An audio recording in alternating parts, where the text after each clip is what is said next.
Corramos con resistencia la carrera que tenemos por delante, mirando a Jesús, el fundador y perfeccionador de nuestra fe.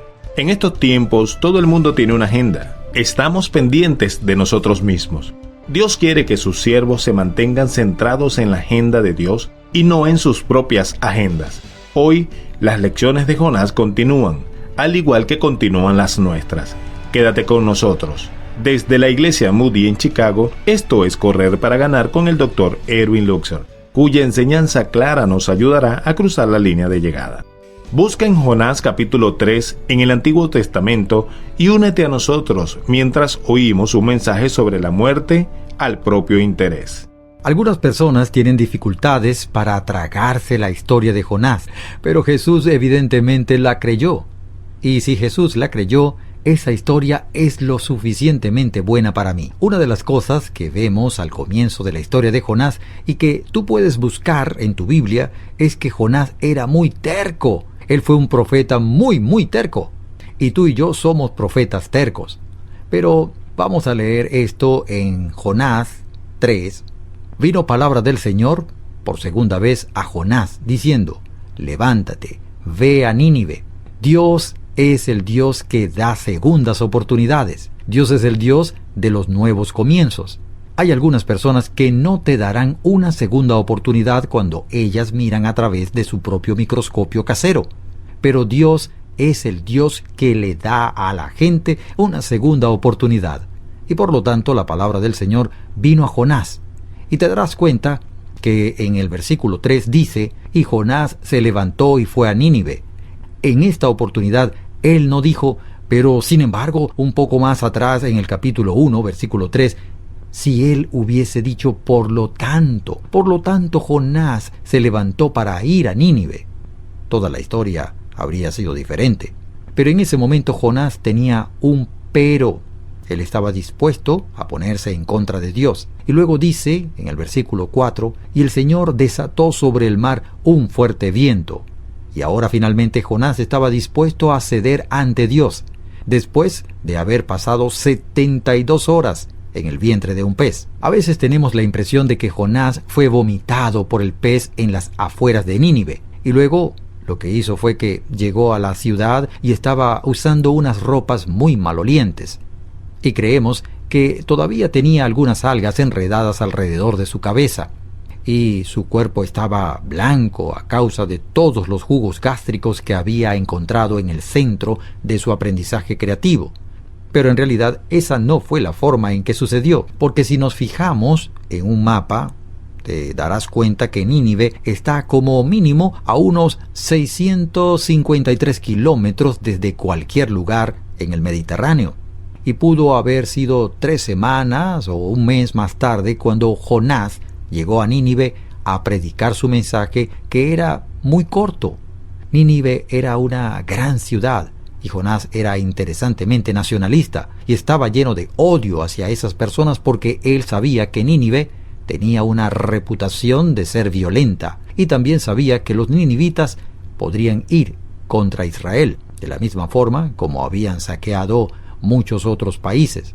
Por lo tanto, a causa de ese nacionalismo intenso, a él le molestaba enormemente el hecho de que posiblemente Dios iba a ser misericordioso con esas malas personas quienes realmente se merecían un juicio. Ellos ni siquiera, por casualidad, se merecían la oportunidad de ser sometidos a un juicio. Eso sería algo así como si a ti te pidieran que fueras a hablarle a los terroristas, aquellos terroristas que están volando carros y matando personas inocentes, y les predicaras y les dijeras que va a haber un juicio y que luego Dios los convertirá y los hará más fuertes que nunca. Vaya, por eso Jonás se molestó. Había 120,000 niños en la ciudad de Nínive, pero a Jonás no le preocupaban esos niños. Y te digo algo, hay más de 120,000 niños en el área donde vivo. Y la pregunta que nos tenemos que hacer, particularmente en el mensaje que sigue de esta serie, es: ¿nos importan a nosotros esos niños? Ahora bien, lo que Dios estaba haciendo era que Él le estaba dando a Jonás una lección acerca de la compasión. y Jonás se iba a sentir profundamente molesto. A él no le importaba si la gracia y la compasión se la daban a él o hacia los que él consideraba que eran el pueblo de Dios. Eso era comprensible, porque ellos eran dignos de ese tipo de compasión y preocupación. Pero lo que sí le molestaba profundamente era la posibilidad de que Dios pudiera ser misericordioso con los malvados, malos y pecaminosos ninivitas. Entonces, ¿cómo Dios logró conseguir que dijera que sí? En realidad, nosotros no estamos seguros si Dios alguna vez logró conseguir que Jonás dijera que sí. Creo que debería cambiar la pregunta de esta forma. ¿Cómo Dios intentó conseguir que Jonás dijera que sí? En primer lugar, es el lugar a donde fue enviado. La Biblia dice que él regresó a Nínive. Allí dice esto, y Nínive era una ciudad sumamente grande, de un recorrido de 3 días. Jonás comenzó a recorrer la ciudad camino de un día, y proclamaba diciendo, dentro de 40 días Nínive será arrasada. ¿Te das cuenta que cuando Jonás estaba huyendo de Dios, él lo estaba haciendo a causa de Nínive? Ahora Dios lo trajo de vuelta a Nínive. La situación era la misma, por la cual él estaba huyendo. Dios le dijo, Jonás, tú no puedes estar en mi corriente de bendición a menos que regreses al punto donde te desviaste. Ahí, donde comenzamos. Yo te estoy dirigiendo al lugar donde deberías haber ido desde el principio. Escucha esto, cuando Dios nos da una segunda oportunidad, Él nos lleva de nuevo a aquellos problemas que nos llevaron a huir de Él al principio, y son esos problemas con los cuales tenemos que lidiar, ya se trate de resentimiento, ira, desilusión o situaciones. Dios dice, si tú quieres estar en mi bendición, regresa de nuevo donde se suponía que deberías estar. Y por lo tanto, Jonás se levantó y se fue a Nínive. 3 veces la Biblia dice que Nínive era una ciudad sumamente grande. Fue grande geográficamente. Para hacer un recorrido a través de ella se necesitaba 3 días. La gente dice, bueno, eso no es posible porque el interior de la ciudad era muy pequeña. Tenía un muro perimétrico que medía cerca de 14,5 kilómetros de largo. Pero se nos dice que el muro medía cerca de 30,5 metros de alto y 15 metros de ancho en la parte superior. Por lo tanto, podía haber varios carros de guerra rodando al mismo tiempo sobre ese muro. Esas paredes eran unas enormes fortificaciones. Cuando se dice que se necesitaba un viaje de 3 días para recorrer la ciudad, a lo mejor lo que deberíamos entender es que eso incluía toda la zona periférica porque había otro muro más lejano.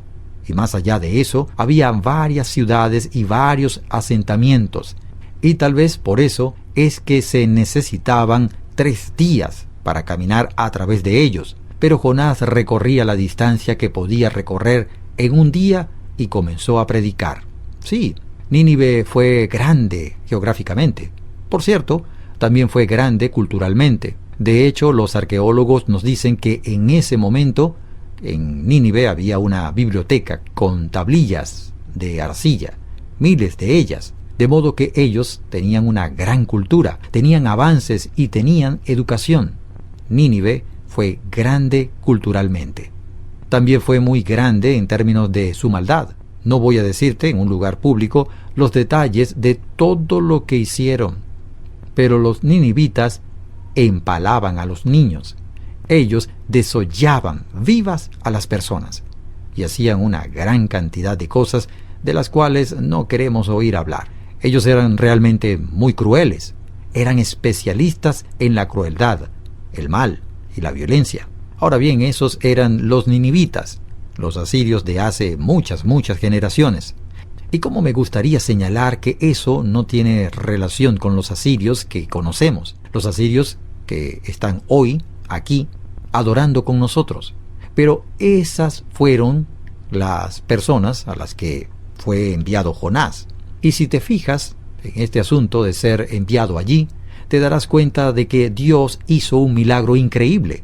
tal como lo veremos en un momento, porque hubo ciertas limitaciones. Nunca hubiéramos esperado que Dios hiciera eso. Piensa en eso por un momento. En primer lugar, piensa acerca de las limitaciones del método. Jonás llegó a la ciudad y él no tenía personal para avanzar. Él no tuvo reuniones de oración en la casa antes de su llegada. Él no tenía televisión. Él no tenía radio. Él no tenía periódicos para pasar la historia y que otros pudieran escuchar lo que Dios estaba haciendo. Creo que ni siquiera tuvo una pizarra. Él simplemente fue allí y comenzó a predicar. Y tal vez fue la forma como él se veía. Posiblemente fue por la situación que los ninivitas estaban pasando en ese momento. Allí había algunas historias que estaban en un punto muy crucial en su historia, y ellos comenzaron a responder a ese mensaje. No había solo una limitación en cuanto al método, sino también con respecto al mensaje en sí. Dentro de 40 días, Nínive será destruida. Jonás, ¿dónde está la gracia aquí? ¿Dónde hay algo acerca del perdón de Dios? ¿Dónde hay algo acerca de la compasión de Dios? Si les dijo algo acerca de eso, el texto no nos lo dice. La parte principal de su mensaje debió haber sido esa única declaración. Dentro de 40 días, Nínive será destruida. Por tanto, allí tú tienes las limitaciones de un mensaje. Tú también tienes las limitaciones con respecto al mensajero. Jonás no quería predicar ese mensaje, y él esperaba de parte de Dios que Nínive fuera destruida. Esa es la manera en la que él predicaba. Podríamos decir que él predicaba con ira, y él necesitaba un curso sobre el manejo de la ira, el cual Dios trató de dárselo en el siguiente capítulo. Pero a él le molestaba la idea de que tal vez ellos se pudieran arrepentir y Dios sería misericordioso. Por lo tanto, Dios intenta limar su terquedad, en primer lugar por el sitio a donde fue enviado, el mismo lugar al cual no quería ir. Sus pies lo llevaron donde no estaba su corazón. En segundo lugar, Dios lo molió con lo que vio, si podemos usar esa expresión. Oh, él no quería ver eso. ¿Te das cuenta? En el versículo 5 dice: y los habitantes de Nínive creyeron en Dios, y proclamaron ayuno, y se vistieron de cilicio, desde el mayor hasta el menor de ellos. ¡Ayuno! ¿Quién les dijo a ellos que ayunaran? De algún modo, ellos sabían que si iban a ponerse en contacto con Dios, ellos querían demostrar su desesperación, y por lo tanto, empezaron a ayunar. Aquí en la iglesia Moody, tenemos un día de ayuno 2 veces al año, y es difícil lograr que la gente ayune durante todo un día completo. ¡Comer! Bueno, esa es una historia diferente. Cuando invitamos a la gente para un festejo con comida, asisten personas que pensábamos que murieron durante los días de la era de hierro. Me refiero que todo el mundo se presenta aquí cuando tenemos comida, pero cuando tenemos un ayuno, la asistencia es un poco más baja. Tenemos más personas en el salón para cenar que los que tenemos en el cenáculo. Nos hemos dado cuenta de eso. Correr para Ganar es un ministerio para ayudarte a encontrar y a seguir el plan de Dios para la carrera de tu vida. Te presentamos la enseñanza bíblica para que puedas conocer a Jesús y seguirlo en cada paso del camino. Búscanos en Facebook y en Twitter, Correr para Ganar, o escribe a correr@transmundial.org. El número telefónico en los Estados Unidos es 1-919-460-3743. Esto es Correr para Ganar, un ministerio de la iglesia Moody.